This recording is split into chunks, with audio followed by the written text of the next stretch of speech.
Sorry. This is what I'm working with right now.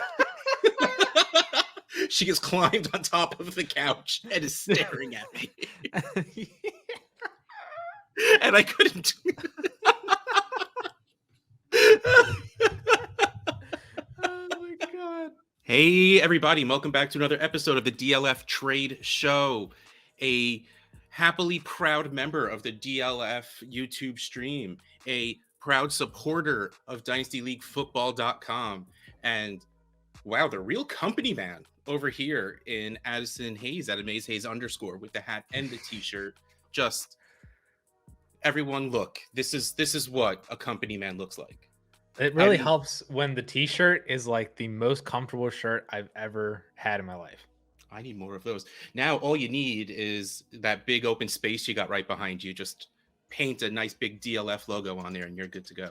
I do have ideas about that though. There are things that I can buy. Please let me know, because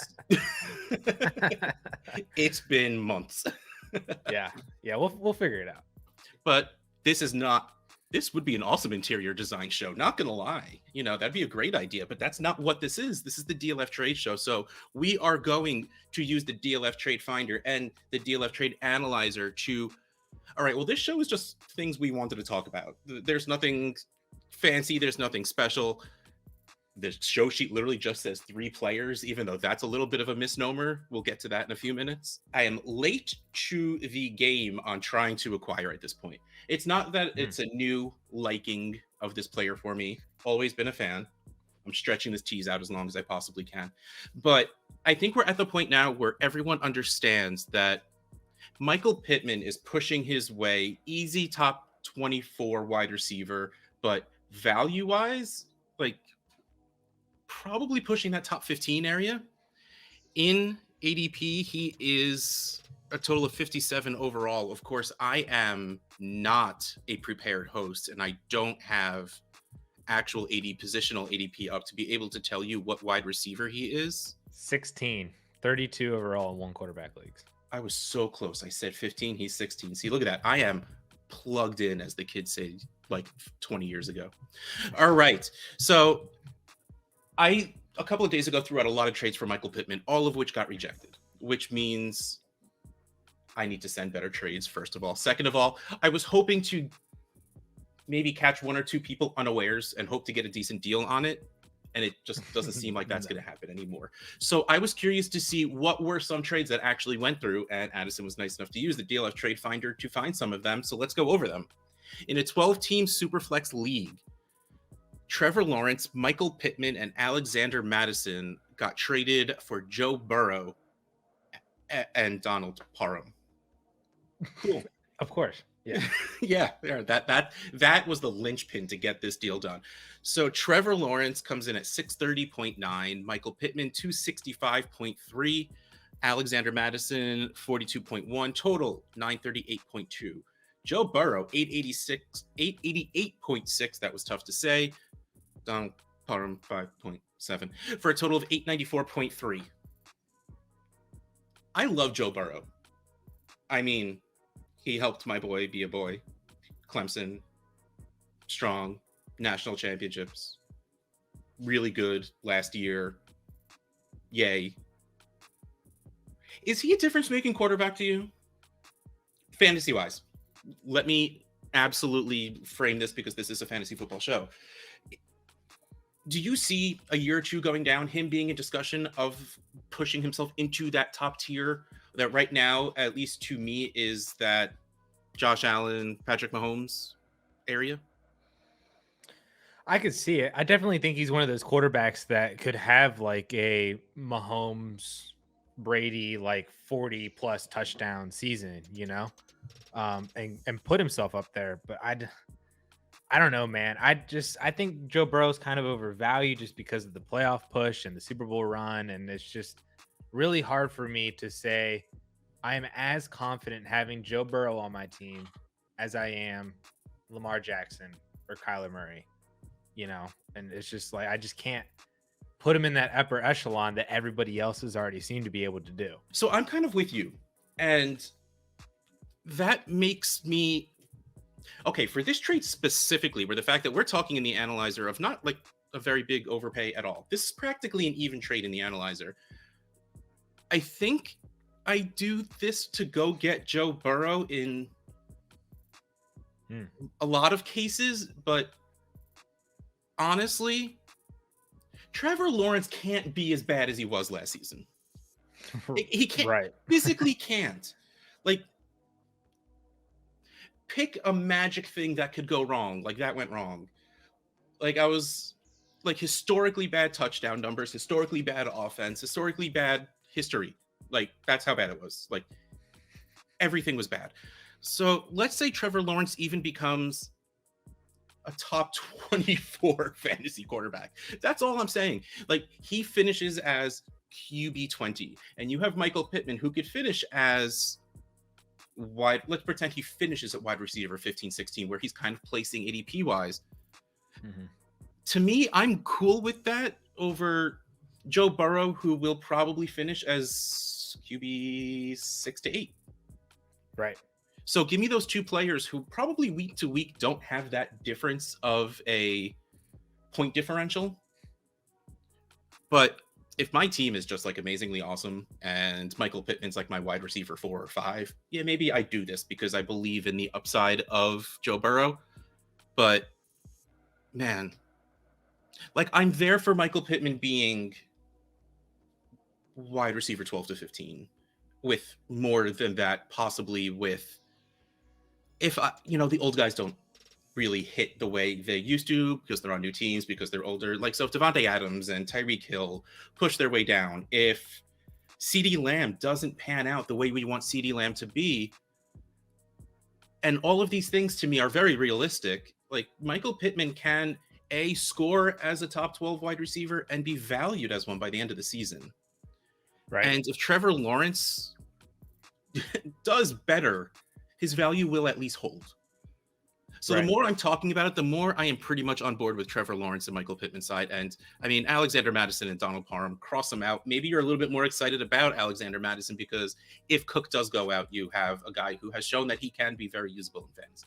We're here to talk about our next trade, which that is so many players I like. 3 out of 4. Let's go. Elijah Moore and Michael Pittman for Dalvin Cook and Marquise Brown.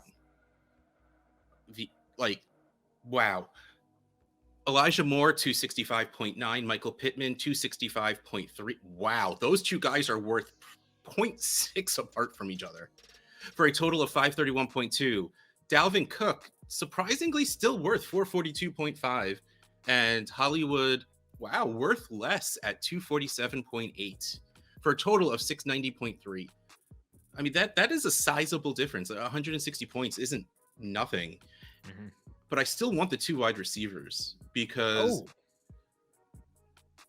I'm worried about Dalvin Cook. Because we have all of these. We're no longer a run first offense. And notice my sarcastic fingers while it's happening. But I'm still on board with the idea that can be happening. I am also on board with the idea that it might not be just Dalvin anymore. I'm also on board with the idea that his value will never go up again. Right. Based on age. I mean, he's 26. We're about to get a very good class of running backs coming in. Dalvin Cook's value will never go up from where it is now. He can spend the first 5 weeks as the RB1 and his value will still be 442.5. It won't go up. It's the way Dynasty works. Elijah Moore and Michael Pittman, both at 265, have very easy paths to their values going up. And don't get me wrong, Marquise Brown does as well. And while you probably still will get those points out of Dalvin Cook, I don't feel great. And at that point, I might as well go with my bias of young wide receivers and take Moore and Pittman and be happy about it. Because I do like both of those players, besides the fact that they're just young wide receivers. Right. Yeah, I am not surprised that you said the 2 wide receivers. Like, to me, I'm taking the Dalvin Cook side. I would take Marquise Brown over Moore and Pittman individually. Like, I would rank it Hollywood, Pittman, Moore, I think would be my 3. I think I'm with you as well. Okay, so that's where I would have it. So I would take more Brown over either one of those two wide receivers. So then it comes down to Cook versus the other one, and I would still take Dalvin Cook because, like you said, I mean, at least his value is never going to increase from here on out. His value is probably going to drop relatively, pretty significantly with this 2023 class.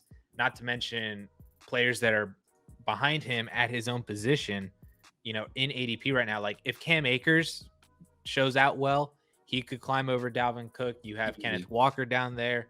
You have J.K. Dobbins, Travis Etienne. It's very easy for Dalvin Cook to no longer be a top 15 dynasty running back without any of the rookies from next year. So there is that. But at the same time, I know what Dalvin Cook will give me production-wise, and I also think that I know what a contender should be willing to pay for that in season, like when they actually need some running back production. Like would you take those two wide receivers or Hollywood Brown and like a 23 first and second? I would take Marquise Brown in the 23 first and second. Would you do it without the second if it was just Hollywood and 23 first?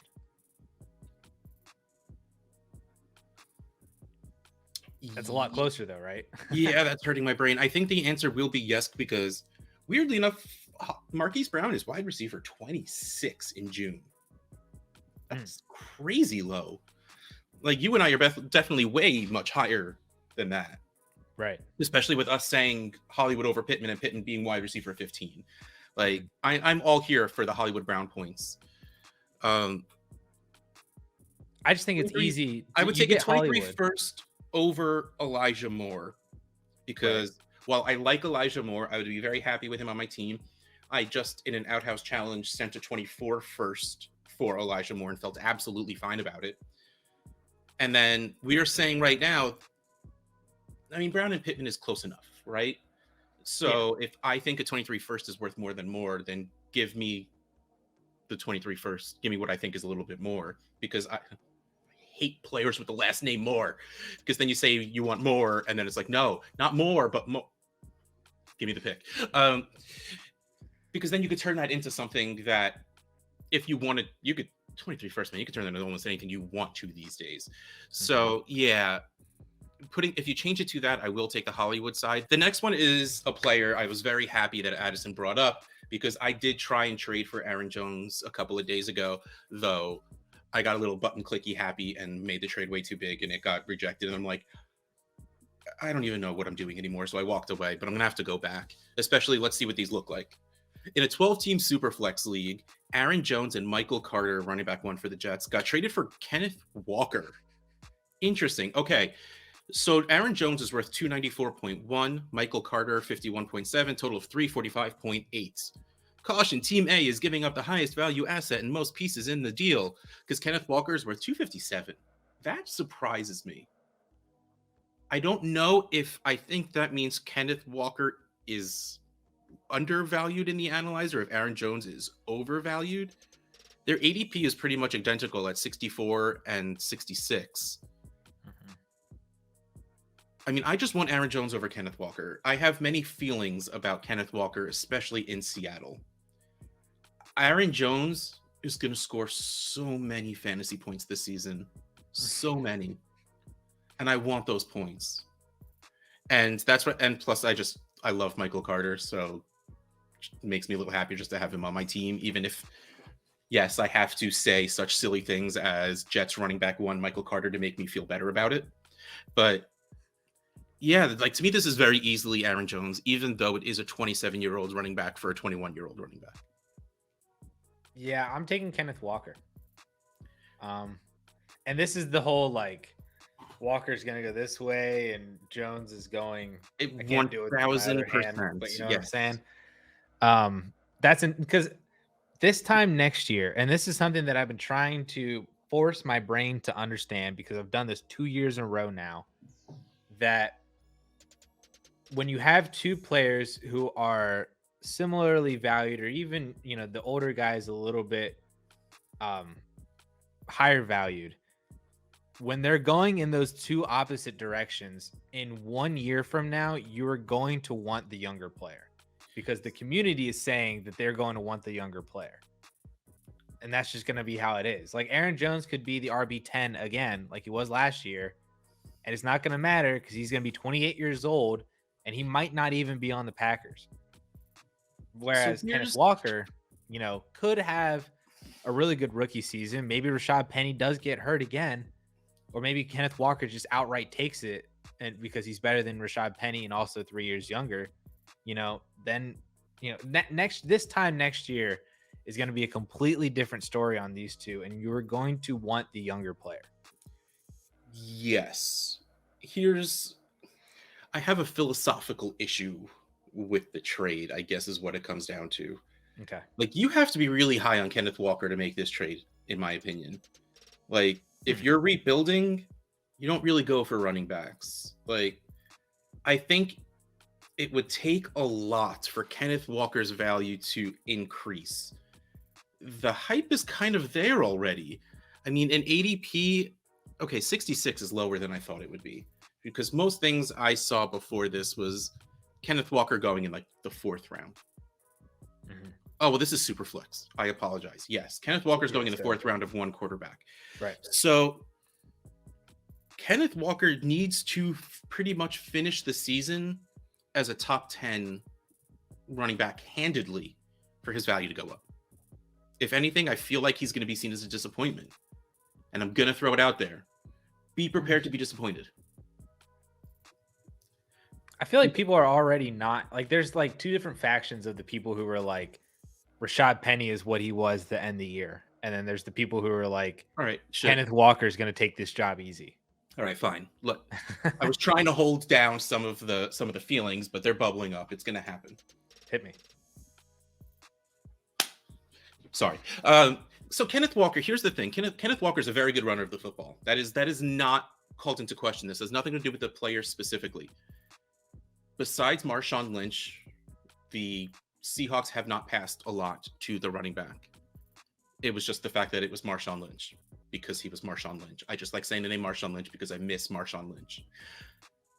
The Seahawks have always operated with a very run-first system. They've always operated with they had basketball players playing offensive linemen. Like that's not a joke or an exaggeration. They played 2 years with a left tackle who didn't play much college. He played 1 year of college football and the rest of it was college basketball.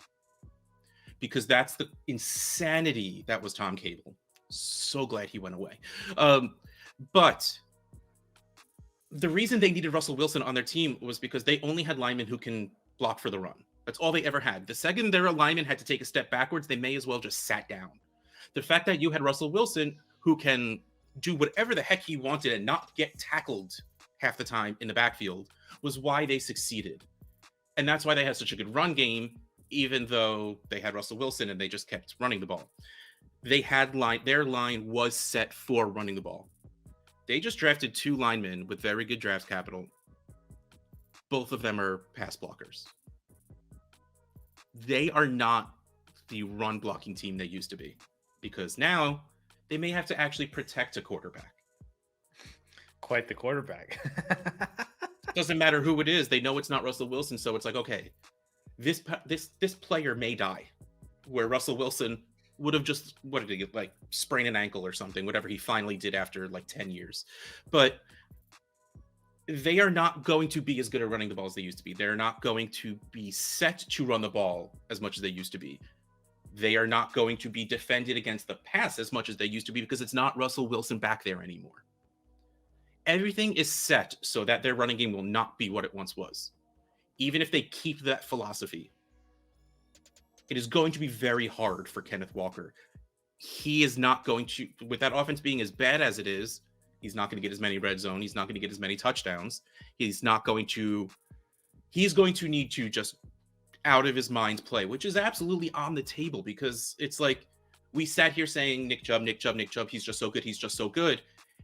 And as a runner, he did. But you still ended a game with 9.3 fantasy points because he ran the ball 12 times for 90-something yards. And that's a very good NFL game. It's just not a very good fantasy game. And I think that's what we're in for with Kenneth Walker.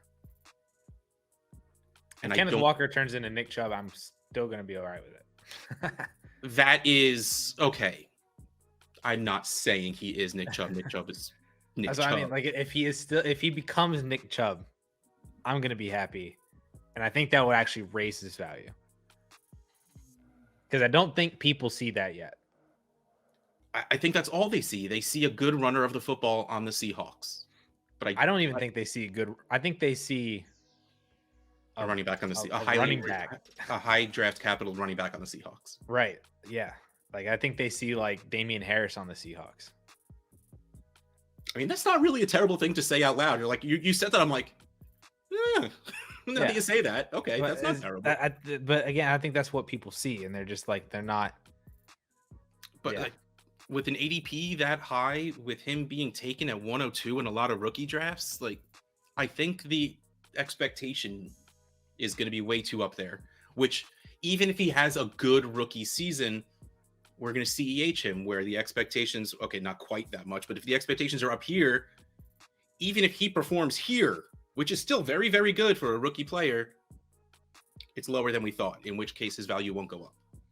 One thing I think you said that is kind of funny in my head, if you would you trade Aaron Jones for the 1.02?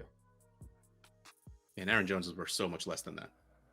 Right. But then you say that 1.02 is actually Kenneth Walker, and you would take Aaron Jones over Kenneth Walker. It's a weird little phenomenon that kind of happens there. It's because I would get the 102 and not take Kenneth Walker. I don't think after the draft you're getting that value for Kenneth Walker. Right. I think it's worth more than the player, so to say. 23 first and Aaron Jones for Christian McCaffrey. This is one of those where I will downgrade from Christian McCaffrey all day and take someone like Aaron Jones and get a 23 first on top. A 23 first is 384.2. Aaron Jones, 294.1. Total 678.4. Christian McCaffrey by himself, 606.3. So this is pretty much everything we've always said. You pay a little bit extra to get the better asset. But, man, would you be surprised if they finished pretty close in scoring this season? Going forward, assuming Christian McCaffrey becomes at least 80% of Christian McCaffrey again, he'll probably be the better asset going forward for the next 3 years, because like you said, we don't know what Aaron Jones's future is. So that hurts even more, besides the fact that he's a year older. But that 23 first on top, even though that's the 112, even if you could tell me right now, this is Aaron Jones and the 23 112 for Christian McCaffrey, I'll take Aaron Jones in the pick. Yeah, it gives you the ability to safely, I think, move off of CMC for another player that is going to score very well. And then also gives you the backup insurance of, if this whole entire thing fails, I have a 2023 first. Yeah. You know? The only way that I could possibly see this not working out is if McCaffrey reverts to 2019. Yeah, he becomes 100% Christian McCaffrey again. Yeah, and Aaron Jones is just like good, you know, like RB 12. That would be like if Christian McCaffrey became that runaway RB1 again, and you got like a nice 280 points out of Aaron Jones, and then you got the 112, and you're just like, well, I mean, this wasn't bad. But it just doesn't feel great. But I moved Christian McCaffrey, and he went back to being Christian McCaffrey. Yeah, that would be the only way I think that this doesn't really work out for the Jones side. Man, I'm really like I'm stuck now on that Kenneth Walker and Aaron Jones thing, on how their value is, and the fact that you're right, Aaron Jones. I don't think you are getting if you were in the 2022 draft, I don't think you get to talk about Aaron Jones till you hit like that 109 area, like after the Olave and Sky Moore area. But this has him worth more than Kenneth Walker. Mm-hmm. It's weird. Wow. The 22 class has really thrown off some value dynamics for sure. We're going to move on, because we have mentioned many times what 23 firsts are. The grail, they're gold, they're everything. Which means if you are in a rebuilding situation, sometimes it makes sense just to skip over 2023, because you might not be able to afford it. It might do more harm than good than going after those picks. So what's your next move? You go after 2024. Or you're one of the people like me who All right. Well, I don't want to trade any of my players, but I want to make a trade because I want to get more fantasy points on my team. And I got these 24 picks that came when the league rolled over, and I'm going to trade those. So what do you do with these 24 picks? And that's what I was very curious about because, well, I'll show you in a minute. Well, a couple of minutes. We'll get to it. So in a 12-team Superflex league, a 24 first and Ramondre Stevenson was traded for Joe Mixon. 24 first come in at 230. Stevenson 59.7 for Joe Mixon at 395.4. Man, this is Joe Mixon to me. I think we stopped liking Joe Mixon again for some reason. Yeah, he's like the Josh Jacobs roller coaster, but like at like 10,000 more feet. I was making a joke yesterday when I was recording Trade Addicts when I was talking about trading away 24 first. Like, I will always trade away my future 2 years out first because, first of all, if I'm trading it away, that means my team is good, which means that's going to be the 24-112 because I'm going to win that league. And also, if I want to get back into that 24 pick, I'm going to gamble on someone else's team being worse than mine, and I will go trade for someone else's. So if you're telling me I have a decent team, I could send away my 24 first and go get Joe Mixon. And cool, well, I like the idea of Ramondre Stevenson. That's not going to stop me from going to get Joe Mixon. All day, I will take Joe Mixon. Yeah, I basically had like the kind of the same mindset, and then I also thought too, if you get Joe Mixon and your team finds itself in a position where where Joe Mixon is hurting you more than helping you, as in like you had a couple other injuries and now you need to kind of sell off, and Mixon's kind of the best player to do that, and you sell him to a contender, you can get a 23 first, maybe more than a 23 first for Joe Mixon, in which case you're essentially selling a 24 first for a 2023 first, which I don't think is going to be possible next year. You know what I'm saying? That GIF with all the math equations popping around. Mm-hmm. Yeah, exactly. Yeah, Joe Mixon. Okay. Did you purposely take this next trade, by the way? No. Did you do it? Didn't look up to see who it was? No, I didn't. You did it? I saw the other one with Elijah Moore in there that I was tempted to throw in, but I brought it up before, 24 first for Elijah Moore. Yeah, I did see that in the trade out.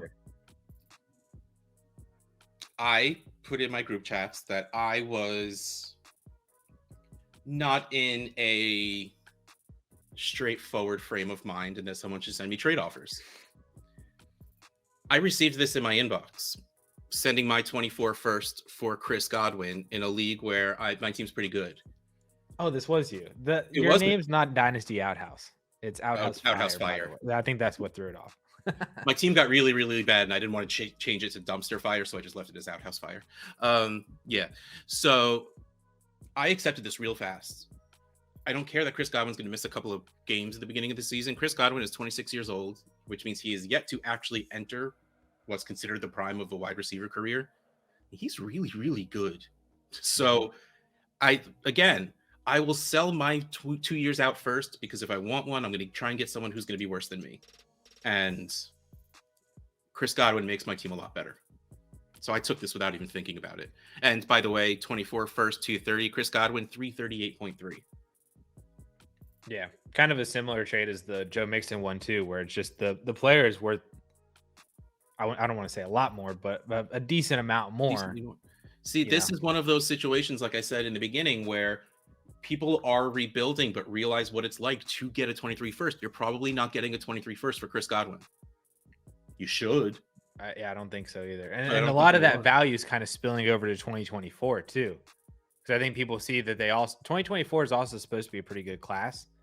And then there's also the possibility that what if some of the 2023 guys don't declare?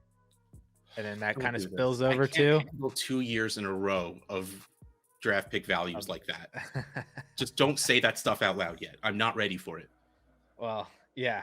So it's just, I feel like 2024, even though we're 2 years out, we are going to get to that point where that class is also going to be deemed very fun. It might be like 2020, 2021, where we have that kind of dynamic. And the 2023 value for that class is spilling over to 2024. And I think it kind of makes sense to take advantage of it right now. Exactly. Yeah. The next trade is a 24 first for the 107 in this year's draft. And I stick with everything I've said before because this is, again, 230 for the pick and 312.8, which fits very well along with everything else, the rest of the trades we've been talking about. Of course, this is very specific to who's available at the 107. But if you're telling me I'm getting Olave, which is like my usual 107, or if you are a Kenny Pickett person and he's around at 107, which is very likely, sending up 2 years out first for that is pretty easy for me. Like, I'd definitely be willing to do that, even in a class that's seen as not great. Yeah, this one was more difficult for me because 107, I feel like, is the drop, like the second drop in the first. Yeah. Like, it's like Breece Hall drop, and then you have like a large tier, and then you hit 106, and then it's another drop. Because either Jameson Williams or Kenny Pickett basically got taken at 106. You got the two running backs and then the big three wide receivers that everybody kind of has in Wilson, London, and Burks. Yep. And then 6 is either Pickett or Williams. So it just kind of like, and I don't really feel confident about either one of them to where maybe I say that the 106 is kind of the drop, and then the 107 is just kind of all the same thing. This is a little bit harder. I think I feel good enough about Olave and Sky Moore at least to where if I'm there, I would probably be willing to do that if I felt strongly enough about it. Like, me personally there now, I wouldn't bother doing this. But, if I'm a Saints fan and my new wide receiver 1 is sitting there, sure, I'll send my 24 first to go get him. Yeah. Yeah, that one, I still don't know my answer. My answer is I wouldn't do it, but I get it. And I would be willing to if I really felt that. Like, let's say you had a weird draft and Garrett Wilson, Treylon Burks. Oh, yeah. Jameson Williams, like one of those top higher tier players, because like Breece Hall alone is that top tier, but that second tier players, or even if Kenneth Walker, and you're not me and you like Kenneth Walker more than I do, yeah, I absolutely see sending a 24 first to go get that guy. Yeah, I do agree with that. And this spills perfectly into Russ's inbox, because in Trade Addict 7 yesterday, at the Casey Kasem announced that she was also going to do an out-house challenge.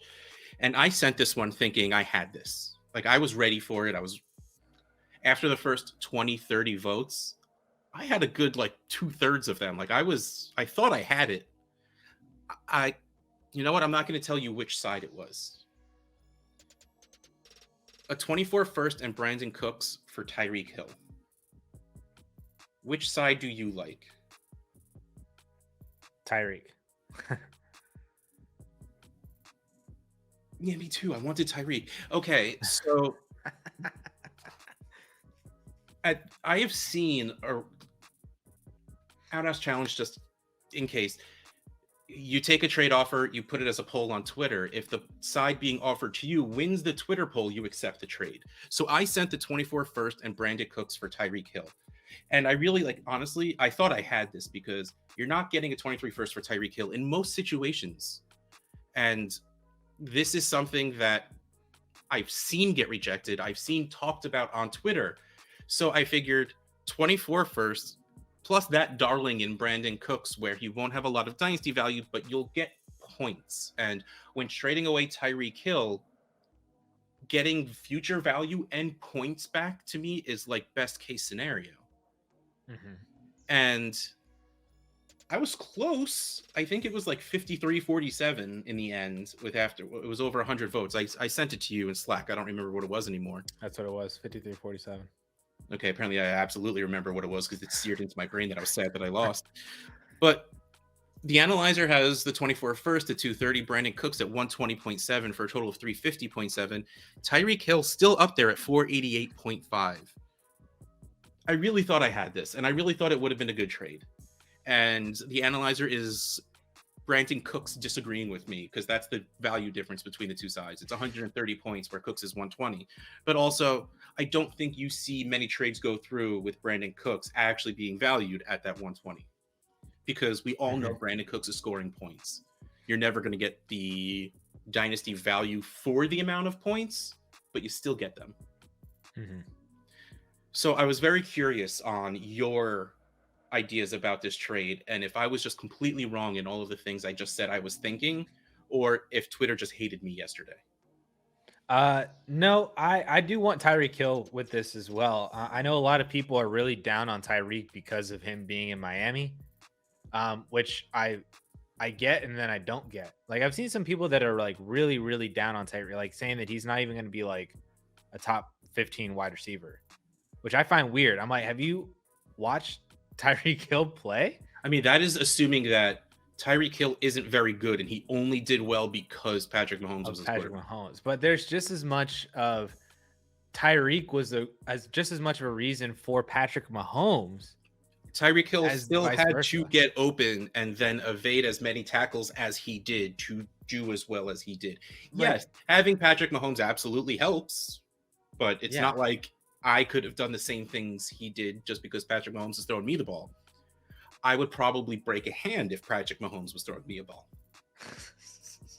Right. It's like, I mean, over in my head, I just keep getting that play from the Buffalo Bills playoff game where Tyreek caught it like 8 yards out and then just ran past everybody. Like, it was just like not even close. Ran past every single defender in the secondary. And to think that he wouldn't be able to do that with Tua throwing him the ball, or with what I hope Mike McDaniel and his offense is going to be in Miami, to like realize and recognize, like, yo, we got Tyreek Hill. He's the fastest dude on the field by like 3 legs, and I'm just gonna get him the ball, and that's all that they have to do. Like, it's just slants. You know, Jalen Waddle was a wide receiver 1 last year. You know, and I definitely think that, you know, you could have the argument about, can Tua support both of those wide receivers simultaneously? I'm all for that argument. But what I do think happens is I think Tyreek comes in over Waddle, to where Tyreek is going to be the higher valued and the better fantasy producer. And I think that makes him a top 10 guy. All right. You had me until that over Waddle part.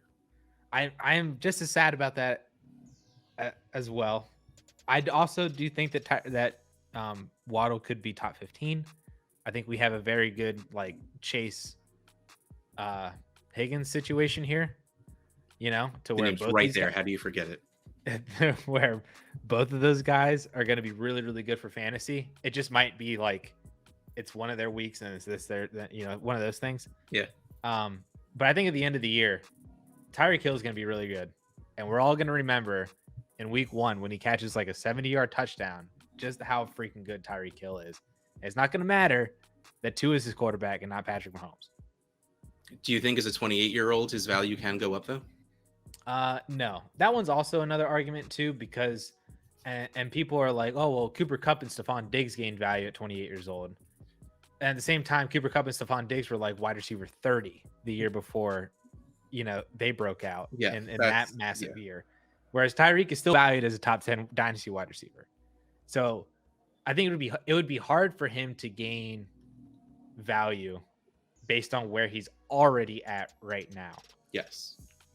It's harder to move up 3 spots when you're wide receiver 10, 11 than it is to move up 20 spots when you're wide receiver 40. Right. Right. Now, that's not to say like he could just maintain value, which I think is still very, very good. As a 28-year-old wide receiver, that is a positive. Yeah. just hold right where he is, you know, as a second round dynasty asset. That's totally fine. Yeah. All right.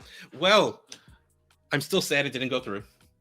So Twitter, I'm a little disappointed. I'm a little hurt. I'm just going to send it back to Casey to see if she'll just accept it anyway. But that is not for this show. This has been the DLF Trade Show. Russ Fisher at Dynasty Outhouse, Addison Hayes, Adam Hayes _. I almost left out that you are senior contributor, Addison Hayes, Adam Hayes _. Can't let that go unsaid. I love the face. It's so worth it. We'll catch you next time.